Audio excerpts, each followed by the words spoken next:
हम पूजा करेंगे। उसके बाद हम वहाँ पर चौकी लगा लेंगे और हमने जो कैलेंडर सामग्री में दिखाई थी उस कैलेंडर को ही हम यहाँ पर लगा के थोड़ा सा सजावट कर लेंगे। सजावट का सामान भी मैंने आपको बताया था, दिखाया था। आपके पास जो हो आप वही सजावट का सामान रख लीजिए। इसके बाद देखिए हमने आसन तो बिछाया है, पर फिर भी हम एक अलग से आसन, छोटे छोटे अलग से आसन में लाती ही हूँ अलग बार, इसलिए मैं अलग से आसन लगा देती हूँ, क्योंकि एक ही आसन पे हम लक्ष्मी गणेश को नहीं विराजमान करते। अगर आप आसन नहीं लाते हैं तो फूलों का आसन देते हुए, अलग अलग आसन देते हुए लक्ष्मी और गणेश भगवान को विराजमान कीजिए, क्योंकि ये दोनों पति पत्नी नहीं है, तो एक ही आसन पर आप विराजमान मत कीजिए। उसके बाद देखिए लक्ष्मी माँ कहीं भी अपने पति के बिना नहीं रहती हैं, तो यहाँ हम, अगर आपके पास विष्णु भगवान की फ़ोटो है तो आप फ़ोटो रख सकते हैं। यहाँ पर हम चावलों की ढेरी लगाते हुए एक सुपारी रखेंगे और उसे हम विष्णु भगवान का स्वरूप मानते हुए पूजा करेंगे। माता के बगल में ही बैठाएंगे। तो इस तरह से हमें विष्णु भगवान का स्वरूप देना है। एक सुपारी रखकर हम विष्णु भगवान बनाएंगे।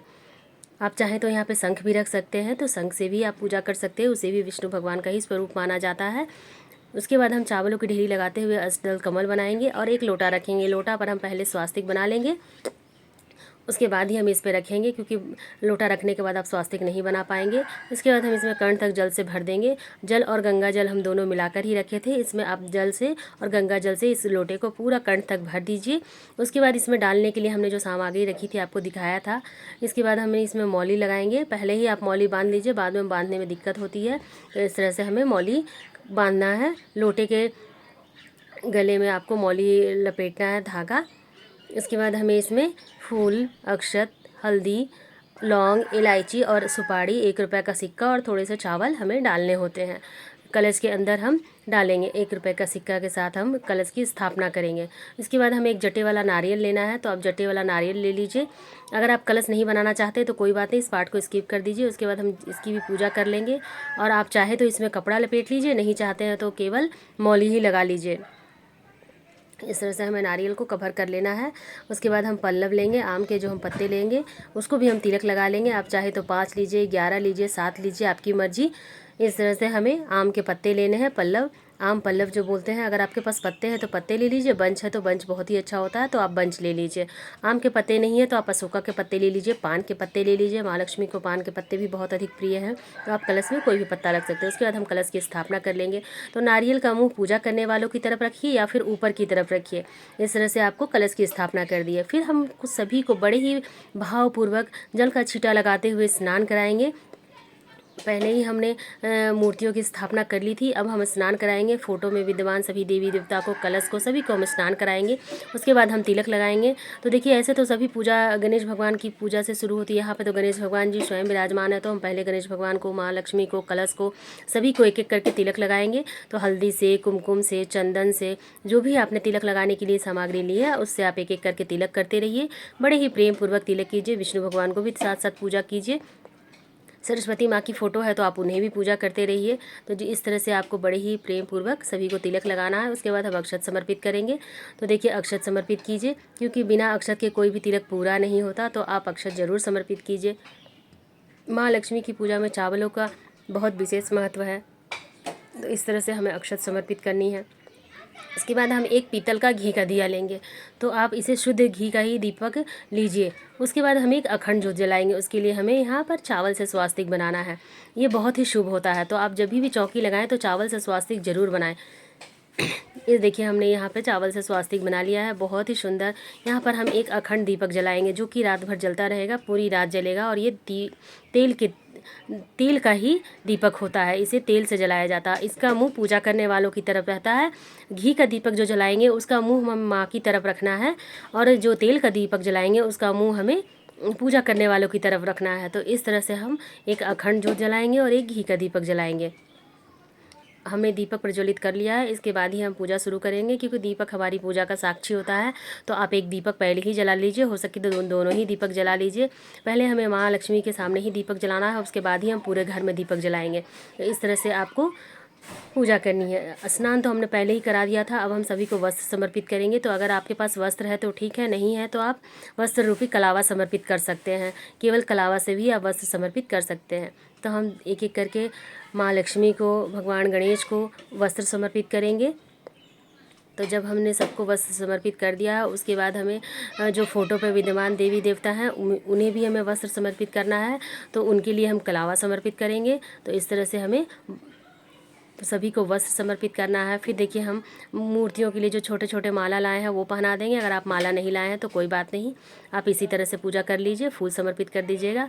तो हम मूर्तियों को साल भर तक रखते हैं, इसलिए हमने अलग से छोटी छोटी मालाएँ लेके रखी है कि मूर्तियाँ अच्छी लगती हैं, देखने में सुंदर लगती है। हम स्वयं मूर्तियों को तुरंत विसर्जन नहीं करते, हमारे यहाँ मूर्तियाँ साल भर तक रहती हैं।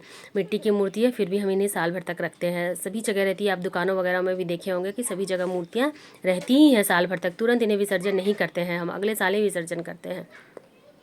इस तरह से फ़ोटो पे भी हम देखिए कलावा समर्पित कर देंगे, उनको भी वस्त्र समर्पित करेंगे, माला के रूप में हम कलावा समर्पित करेंगे। जो भी फ़ोटो में विद्यमान देवी देवता हैं, सरस्वती माँ हो, लक्ष्मी माँ हो, गणेश जी भगवान हो, जो भी हो सभी को। उसके बाद हम जनेऊ समर्पित कर देंगे। विष्णु भगवान को भी हम जनेऊ समर्पित करेंगे। विष्णु भगवान को भी हमने स्वरूप दिया है, वहाँ पर पूजा कर रहे हैं तो उन्हें भी हमें जनेऊ समर्पित करना है। तो आप सभी को जनेऊ समर्पित कर दीजिए। कलश पे भी आप चाहें तो जनेऊ समर्पित कर सकते हैं। उसके बाद देखिए हमें गणेश भगवान की पूजा प्रथम करनी है, तो उन्हें हमें ध्रुवा समर्पित करना है। गणेश भगवान को और कुछ समर्पित कीजिए ना, ध्रुवा उन्हें बहुत अधिक प्रिय है, तो आप ध्रुवा जरूर समर्पित कीजिए। उसके बाद हम सभी को एक एक करके फूल समर्पित कर देंगे। कलश पे भी हम फूल रखेंगे। दीपक की भी हमें पूजा करनी है, दीपक की भी हमें विशेष पूजा होती है, तो यहाँ पर आप दीपक की भी पूजा कीजिए, उन्हें भी तिलक लगाइए और पूजा कीजिए। दीपक की भी आप फूल से, अक्षत से, सभी अक्षत पे तो हमने दीपक को रखा ही है। तो इस तरह से हमें स्वास्तिक पे जो हमने दीपक रखा है बहुत ही सुंदर होता है। माता को हम श्रृंगार की सामग्री समर्पित करेंगे। तिलक के बाद देखिए वस्त्र के बाद हमें श्रृंगार करना है, तो थोड़े से हम श्रृंगार की सामग्री करेंगे। आप यथासंभव ले लीजिए जो भी आपके पास हो। श्रृंगार की सामग्री में आप इत्र जरूर समर्पित कीजिए। लक्ष्मी माँ को खुशबू वाली चीज़ें बहुत पसंद है, तो हम इत्र समर्पित करेंगे। उसके बाद देखिए हम सप्तधान समर्पित करने हैं। तो लक्ष्मी पूजा के दिन सप्तधान का बहुत बड़ा महत्व है, तो आप कोई भी 7 अनाज ले लीजिए जो भी आपके पास हो। मैंने यहाँ पर मूंग, गेहूँ, जौ, चावल और चना लिया है। आपको जो भी सप्तधान मिले वो आप समर्पित करिए। उसके बाद जो हम धनतेरस के दिन सामान खरीद के लाते हैं उसे भी हमें यहाँ पर रखना होता है। जो भी चांदी का सामान लाए हैं, सोने का सामान लाए हैं, स्टील का सामान लाए हैं, लोहे का सामान अगर आप खरीदते हैं, वैसे तो खरीदना ही नहीं चाहिए, अगर खरीदते हैं तो उसे आप पूजा में मत लगाइए। वैसे तो धनतेरस के दिन कोई लोहे की सामग्री खरीदनी ही नहीं चाहिए। उसके बाद देखिए जो सबसे ज़रूरी है जिससे हम पोटली बनाएंगे वो हम माँ को समर्पित करेंगे। यहाँ पर हमें 5 कौड़ियाँ लेनी है, कम से कम आप 2 तो ज़रूर लीजिए। उसके बाद हमें 5 गोमती चक्र लेने होते हैं जो हम माँ को समर्पित करेंगे। उसके बाद यहीं पूजा पे बैठे बैठे ही हम इसे उठाकर अपने तिजोरी में, अपने लॉकर में, अपने पूजा के स्थान पर जहाँ भी आप रखना चाहे रख सकते हैं। उसके बाद हमें 5 कमलगट्टे लेने हैं। 5 ना हो सके तो आप कम से कम 2 जरूर लीजिए, तो जोड़े में आपको जरूर रखना है। उसके बाद हमें खील बतासे लेने हैं। खील बतासे का भोग बहुत ही अधिक प्रिय होता है।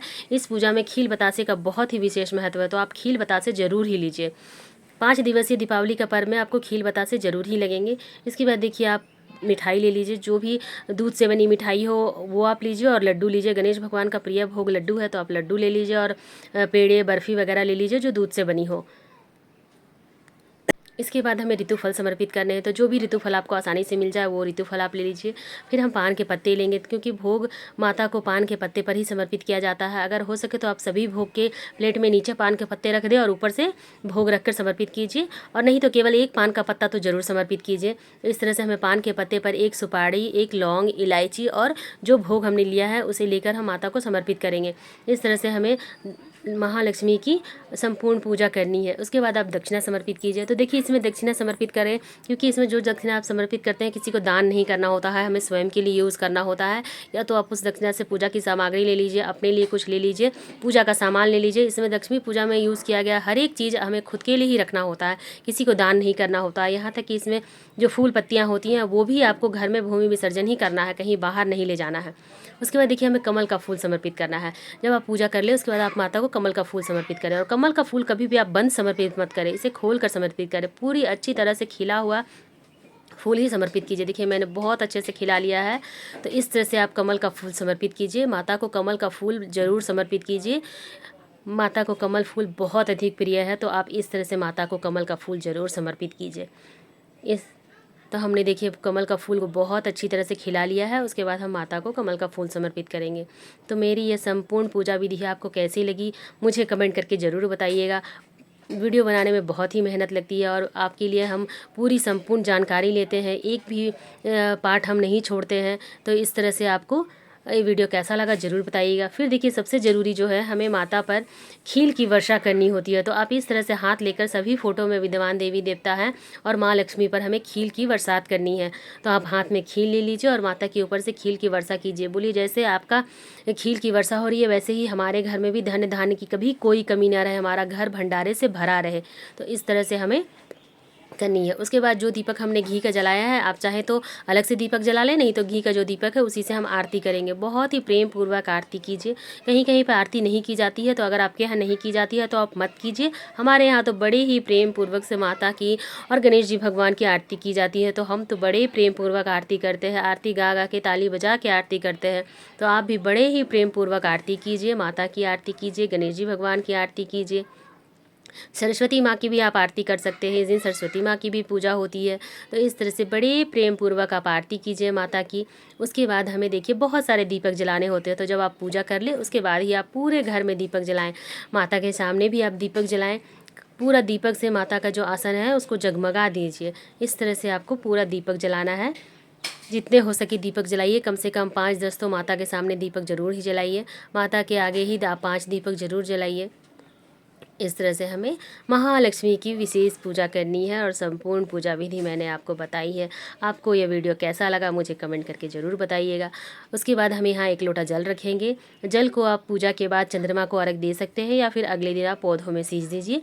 तो इस तरह से हमें करनी है। उसके बाद हम हाथ में थोड़े से खील लेंगे, एक फूल लेंगे और माता से प्रार्थना करेंगे कि हे माँ लक्ष्मी, आप हमारे घर में सदा के लिए विराजमान हो जाइए। आपका चंचल प्रवृत्ति है, आप जल से जन्मी है, आप जल की तरह बहती हैं, लेकिन फिर भी हमारे घर में स्थायी वास कीजिए। हमारे घर में ही अपना डेरा डंडा आसन विराजमान कर लीजिए, हमारे घर से आप कहीं मत जाइए। इस तरह से प्रार्थना करते हुए आपको फूल और खील जो है समर्पित कर देने हैं। उसके बाद हम हाथ में जल लेकर 2 बार घुमाकर मिनस कर गिरा देंगे और फिर प्रार्थना करेंगे। उसके बाद ही हम भोग प्रसाद उठा लेंगे।